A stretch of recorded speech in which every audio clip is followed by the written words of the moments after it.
26ನೇ ತಾರೀಕು ಜನವರಿ 16 ಪ್ರಾಯಶ್ಚಿತ ಸಮಾರಂಭ ಮತ್ತು ದಶವಿಧ ಸ್ನಾನ ಇವತ್ತು. ಆಮೇಲೆ ರಾಮಲಲ್ಲಾ ವಿಗ್ರಹದ ಪರಿಸರ ಪ್ರವೇಶ ಪೂಜೆ ನಾಳೆ. ಪರಿಸರ ಪ್ರವೇಶ ಆಗುತ್ತೆ, ವಿಗ್ರಹದ ಪರಿಸರ ಪ್ರವೇಶ ಪೂಜೆ. ಅದು ಕೇವಲ ರಾಮಲಲ್ಲನಿಗೆ ಮಾತ್ರ, ಬೇರೆ ಬೇರೆ ವಿಗ್ರಹಗಳಿಗೆ ಗೊತ್ತಿಲ್ಲ, ಬಟ್ ಈಗ ಭದ್ರತ ಮಾಹಿತಿ ಪ್ರಕಾರ. ಆಮೇಲೆ ಮಂಟಪ ಪ್ರವೇಶ ಆಗುತ್ತಂತೆ ನಾಳೆ. ವಾಸ್ತು ವರುಣ ಪೂಜೆ ಇದೆಲ್ಲ ನಾಳೆ ಆಗುತ್ತೆ, ಜನವರಿ 18ನೇ ತಾರೀಕಿನ ಆಗುತ್ತೆ. ಆಮೇಲೆ ಯಾಗದ ಅಗ್ನಿಕುಂಡವನ್ನು ಸಿದ್ಧಪಡಿಸಿ ಅಗ್ನಿಯನ್ನು ಹೊತ್ತಿಸ್ತಾರಂತೆ. ಇನ್ನು ಜನವರಿ 20 ಏನಾಗುತ್ತೆ, ಪವಿತ್ರ ನದಿಗಳ ನೀರಿರೋ 81 ಕಲಶ ಇರಿಸ್ತಾರೆ. ಪವಿತ್ರ ನದಿಗಳು ಅಂತಂದರೆ ದೇಶದ ಬೇರೆ ಬೇರೆ ಬೇರೆ ಬೇರೆ ಬೇರೆ ನದಿಗಳ ಕಲಶ. ಆಲ್ರೆಡಿ ನಾವು ತೋರಿಸಿದ್ವಿ, ಬೇರೆ ಬೇರೆ ಕಲಶ. ಆಮೇಲೆ ಆ ಕಲಶ ಇರಿಸಿರ್ತಾರೆ ಅಂಥೇಳಿ. ರಾಮ ಮಂದಿರ ಗರ್ಭಗುಡಿ ಶುದ್ಧೀಕರಣಕ್ಕೆ ಇದನ್ನು ಬಳಸಲಾಗುತ್ತೆ ಅಂತ. ಓಕೆ. ಆ ನಂತರ ಜನವರಿ 21 ರಾಮಲಲ್ಲಾ ಮೂರ್ತಿಯ ವಿದ್ಯುಕ್ತ ಸ್ನಾನ ಜರುಗುತ್ತೆ. ಅದಕ್ಕೊಂದು ಅಭಿಷೇಕ ಥರ. ಅದಕ್ಕಿಂತ ಮೊದಲು ಸ್ನಾನ, ಆಮೇಲೆ ಅಭಿಷೇಕ ಆಗೋದು. ಯಾವಾಗ ಪ್ರಾಣ ಪ್ರತಿಷ್ಠಾಪನೆ ಆಗುತ್ತೆ ಆ ನಂತರ ಅಭಿಷೇಕ ಸ್ನಾನ ಆಗುತ್ತೆ. ಕಂಪ್ಲೀಟಾಗಿ ವಿದ್ಯುಕ್ತವಾಗಿ ಸ್ನಾನ ಮಾಡ್ತಾರೆ. ವೈದಿಕ ವಿಧಿವಿಧಾನಗಳೆಲ್ಲ ಇರುತ್ತೆ, ಬೇರೆ ಶಾಸ್ತ್ರೀಯವಾಗಿ. ಆಮೇಲೆ ಶಾಸ್ತ್ರೀಯವಾಗಿ ಮಾಡಿದ್ದನ್ನು ಶಾಸ್ತ್ರಿಗಳು, ಆಮೇಲೆ ತಂತ್ರ ಶಾಸ್ತ್ರ ಇದೆಲ್ಲವೂ ಇರುತ್ತೆ ಅದರಲ್ಲಿ. ಇನ್ನು ರಾಮಮೂರ್ತಿಯ ಪೂಜೆ ಪ್ರಾಣ ಪ್ರತಿಷ್ಠಾಪನೆ ಆಗುತ್ತೆ 22ನೇ ತಾರೀಕು. ನಿಮಗೆಲ್ಲ ಗೊತ್ತಿರುವಂಥದ್ದು ಜನವರಿ 22ನೇ ತಾರೀಕು. ಒಂದು ಕಡೆ ರಾಮಲಲ್ಲಾ ನಮ್ಮೂರ್ತಿ ಪ್ರತಿಷ್ಠಾಪನೆ 22ನೇ ತಾರೀಕಾದರೆ, ನಾವು ಹೇಳ್ತಾ ಇದ್ವಿ ಕರ್ನಾಟಕಕ್ಕೂ ಮತ್ತು ಈ ರಾಮಾಯಣಕ್ಕೂ ಮತ್ತು ಈ ಅಯೋಧ್ಯೆಯ ರಾಮ ಮಂದಿರಕ್ಕೂ ಸಂಬಂಧ ಇದೆ ಅಂತೇಳಿ.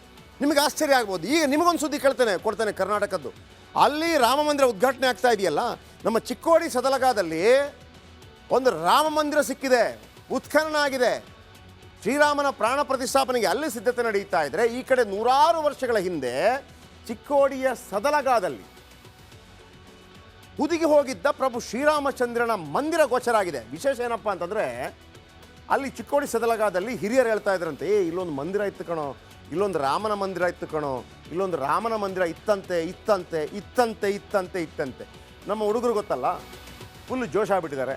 ಉತ್ಖನನ ಮಾಡಿಯೇ ಬಿಟ್ರು, ಎಲ್ಲ ಸೇರಿಬಿಟ್ಟು. ಮಜಾ ಏನು ಗೊತ್ತಾ, ಈ ಸುದ್ದಿ ಯಾರೂ ಕೊಡ್ಲಿಕ್ಕೆ ಸಾಧ್ಯ ಇಲ್ಲ. ರಿಪೋರ್ಟ್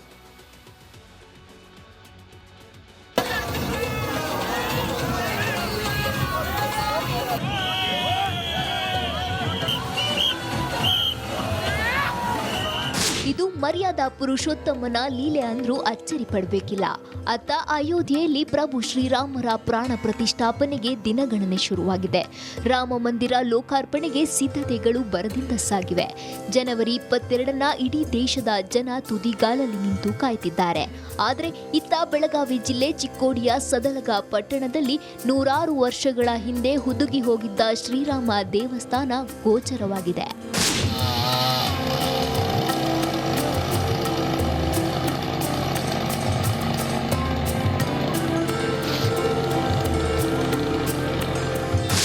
ಹೌದು, ಸದಲಗ ಪಟ್ಟಣದ ಹೊರವಲಯದ ದೂದಗಂಗಾ ನದಿ ಬಳಿಯ ಪ್ಯಾಟೆ ಹೊಳೆ ಬಳಿ ಈ ದೇಗುಲ ಪತ್ತೆಯಾಗಿದೆ. ಹಿರಿಯರು ಇಲ್ಲಿ ಪ್ರಭು ಶ್ರೀರಾಮರ ದೇವಸ್ಥಾನ ಇದೆ ಅಂತ ಹೇಳ್ತಿದ್ರು. ಹೀಗಾಗಿ ಜೆಸಿಬಿ ಯಂತ್ರಗಳನ್ನ ಬಳಸಿ ಭೂ ಉತ್ಖನನ ಪ್ರಾರಂಭಿಸಿದಾಗ ದೇಗುಲ ಪತ್ತೆಯಾಗಿದೆ ಅನ್ನೋದು ಗ್ರಾಮಸ್ಥರ ಮಾತು.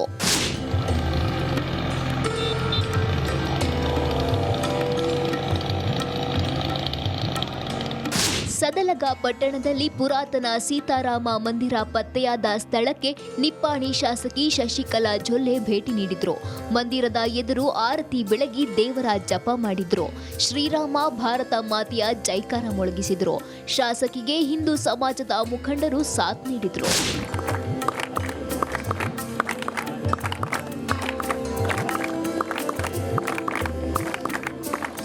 ಇನ್ನು ಇದು ನಮ್ಮದೇ ಎಕ್ಸ್ಕ್ಲೂಸಿವ್ ಸುದ್ದಿ. ರಾಮ ಮಂದಿರ ಪತ್ತೆಯಾದ ಬಗ್ಗೆ ಮೊದಲು ಬ್ರೇಕ್ ಮಾಡಿದ್ದೇ ನಿಮ್ಮ ರಿಪಬ್ಲಿಕ್ ಕನ್ನಡ.